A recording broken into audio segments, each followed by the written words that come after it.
get to the reason why we chose to do a teen center.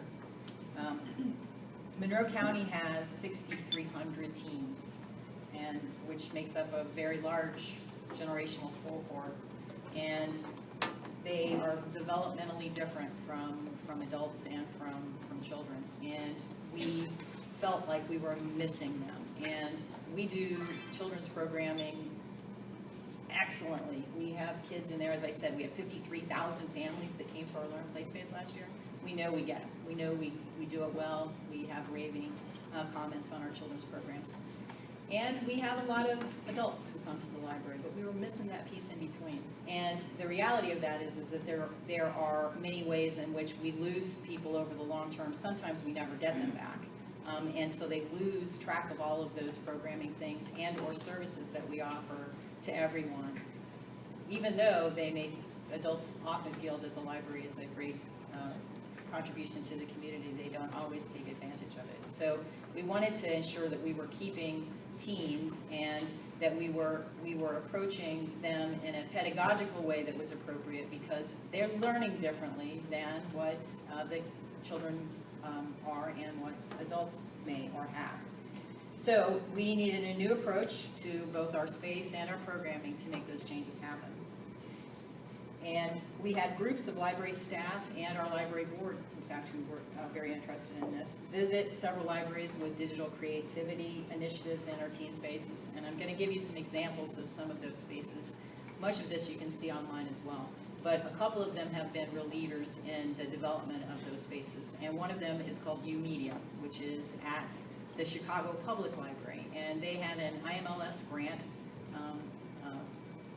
It's a museum and library services grant, and they worked for several years to build this program that is started downtown in their library site, central library site, and to some level it was to get kids off the street in the library, and it worked phenomenally well. And these kids are in the library space. It is for them only. You can't go in if you're not between the ages of 12 and 18.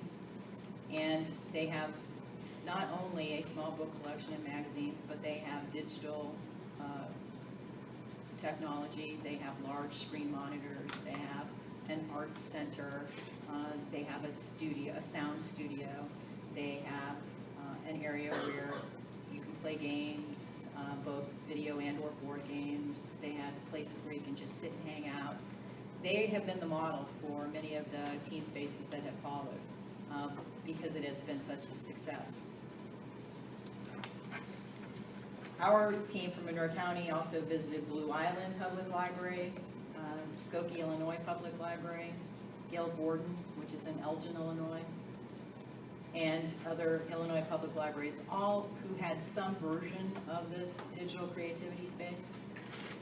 Also, the Allen County, Indiana Public Library has a version. And then we just spent a lot of time doing research, trying to find out more about the reasons behind the best practices and what some specific examples were. One of the Chicago Public Library based their design on Mizuko Ito's book, Hanging Out, Messing Around, and Geeking Out, Kids Living and Learning with New Media. And that has been the model for many teen spaces, including our own. This is a report on the research of young people in the digital environment and how it impacts their lives. I'm going to read to you what his three genres of participation are. Hanging Out, which is a friendship-driven genre in which young people spend their casual social time with one another. Through Facebook and text messaging, for example, they share music, photos, report news, play games, and arrange real-life gatherings. It's the beginning of the spectrum at Hanging Out. Then Messing Around represents the beginning of a more intense media-centric form of engagement. Teens take an interest in and focus on the workings and content of the technology and media by tinkering, exploring, and extending their understanding.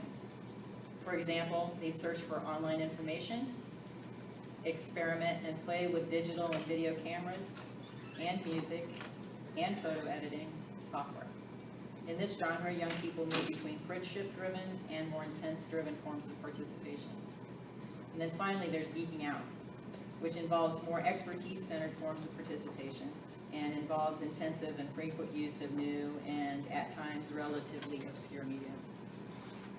So as it is as a spectrum, you would assume that we would have some folks who would come in and they just want to hang out with their friends, and then those who will watch while others are learning something new, and then they participate in learning those new things, and then eventually they become experts, or that might be the way it would work. Kimberly Boland's book is titled Teen Spaces, the Step-by-Step Library Makeover. She is essentially a member of our architectural team for this project.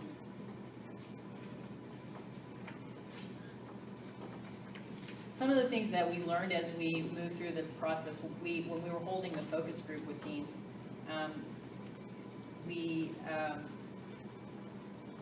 they were facilitated by Kimberly Boland, and our architects were there as well, and we learned a lot from those, because some of the things that we asked were as simple as what colors do you want to be surrounded by, or what kinds of furniture would you most like, and what kinds of software would you use, or if you were in a space like this, would you want it to always be quiet, or would you want to play games, or you name it. What would you like? And some of the things that we heard were have food. We don't want primary colors. We don't want to feel like children. We want a space where we can quietly read. We want a space where we can play on our computers. We'd love to have a gaming area, but we sometimes like to play board games. Some of us just like to draw or paint. And we'd love to be able to make our own music, or film our own presentations, or try out our plays, or work together with our classmates for the things that we're going to be doing at school. So what we heard was we want it all. And that's what we're going to give them. We are building 2 spaces. One is a teen center, and a second is a digital creativity space. And we went back and forth about this, whether or not it should be a single space, whether or not it should be 2 spaces, who should be allowed to be in either one. And ultimately what we heard from the students and their parents was, we want a teen space that can be just for teens. We want to feel ownership of it, we want to build it, we want to help you name it, we want to make it our own. But we don't want to leave out everyone else. We want them to also be able to have an opportunity to create, and to have that high-end technology that we can provide at the library for all members of the Monroe County population. So we have 2 spaces. The digital creativity space will be open probably all hours that the library is open, and open to all ages. The teen center is likely to have hours that are more closely tied to the school day, and it will be for only middle school to high school students, so that they will have their own space. When we were doing some of the focus group, gathering focus group feedback, we were at the design development phase with the architects, and Christine, Sarah, and Laughlin and I